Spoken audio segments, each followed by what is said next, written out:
ज़रूरी नहीं कि हमारे पास नोटिस हो हम तभी बातें करें, हम बंदा नॉर्मली भी बातें कर सकता है। तो एक तो मेल आई है, ये मेल भी उठा लेते हैं, फिर हम नॉर्मली बातें भी करेंगे कि अब ऐसे-ऐसे भी मेल करने लग गए क्या? कोई भी वीडियो लाइव आया कोई वो 10 बजे से ख़त्म हो जाएगा।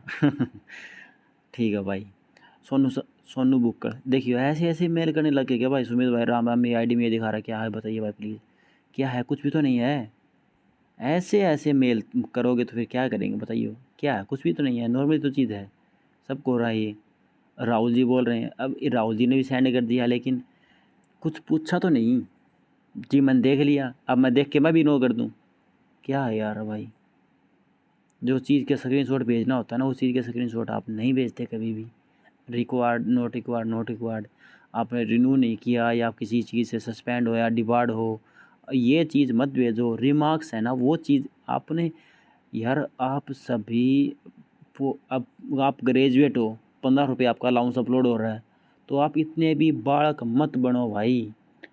यार हर चीज़ बताने से नहीं आती, कुछ चीज़ें खुद भी सीखनी पड़ती हैं यार। ताम तो है ना, बिल्कुल ही ऐसे हो गए कि मतलब ऐसे सब कुछ, हाँ मैं वीडियो पे ही बता दूंगा आप लोगों को, घर से बाहर निकलने की जरूरत ही नहीं पड़ेगी भाई। मैं तो ये बोल रहा हूँ, सक्षम छोड़ो ज़िंदगी बचाओ।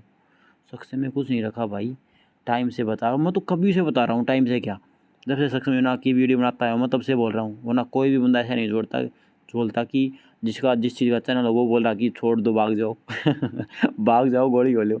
ठीक है, तो भाई बात ऐसे ही चल रही है कि ये अन्नू लड़की परेशान हो रखी है भाई, कर लिया भाई, ये भी परेशान हो रखी है काफ़ी दिन से। अब टाइम तो नहीं होता। अच्छा आज बारिश किस किस के कहाँ पे हुई बताना दोस्तों। देखो आपके जो पेपर आ रहे हैं उनकी तैयारी कर लो, या तैयारी नहीं है, आपको ये लगता है कि हमसे पेपर क्लियर नहीं होते, कोई बात नहीं, आप प्राइवेट सेक्टर में भी आप जल्दी जल्दी घुस जाओ। ये मत होना कि 30 साल के बाद आप प्राइवेट सेक्टर में जाओ तो आपको वहाँ पे भी कोई नहीं लेगा। ठीक है, ऊपर से जो फेयर आते हैं, जो अलग अलग डिस्ट्रिक्टों में ऑर्गेनाइज़ किए जाते हैं एम्प्लॉयमेंट ऑफिसों के द्वारा, वो जो कंपनियां को बुलवाते हैं एम्प्लॉयमेंट ऑफिस वाले, और वो हायर करती है बंदों को, तो आप उनमें भी ट्राई कर सकते हो। स्टार्टिंग मिनिमम देखो सभी की, मेरा दोस्त है, मैं और मेरा दोस्त हम हिसार जाट कॉलेज में इकट्ठे पढ़े थे, हमने साथ BCA की थी। ठीक है, BCA करने के बाद उसने की, मैं चला गया उसमें हिसार HIU में, वो चला गया रोहतक MDU में। ठीक है, हम वहाँ से अलग अलग हो गए, फिर वो भी वापस आ गया, मैं भी साथ था ही।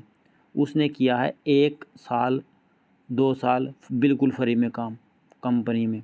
ठीक है, उसके बाद उसको मंथली 10,000 से उसने स्टार्टिंग की थी, 10,000 से स्टार्टिंग की थी उसने।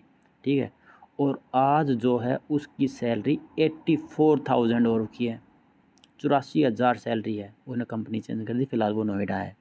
ठीक है, अगर हम आज भी बेरोज़गार हैं, हम आज भी बेरोज़गार हैं।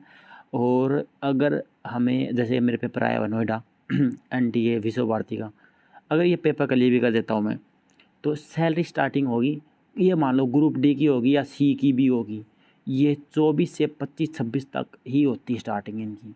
ठीक है, और अब उसकी सालाना उसका 16% कुछ बता रहा हो, अब अगले साल उसकी 1 लाख प्लस हो जाएगी सैलरी, और हम स्टार्ट करेंगे 25 तक।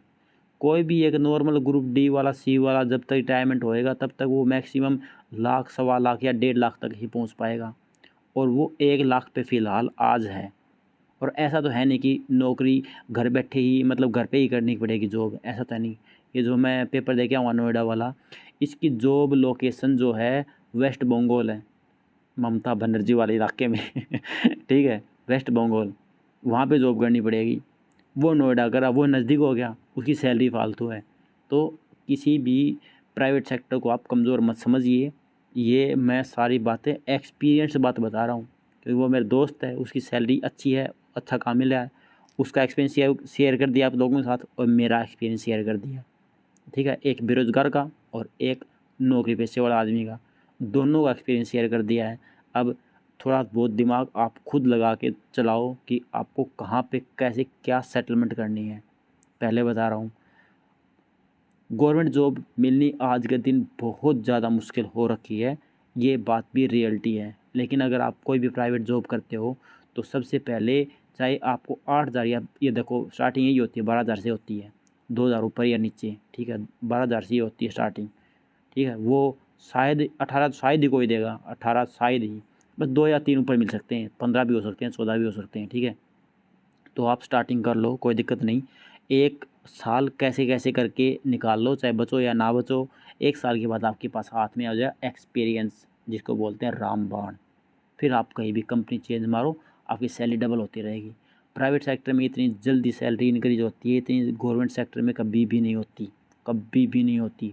बंदा रिटायरमेंट तक पहुँच जाएगा तो ही उसके मर पड़ के लाख सवा लाख तक ही पहुँचेगा वो 30 साल में जा कर के, ठीक है।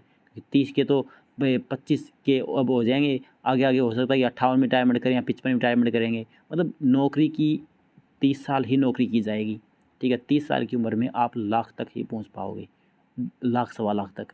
और अगर आप प्राइवेट सेक्टर में चल जाते हो तो लाख सवा लाख आपके 5 साल में हो जाते हैं।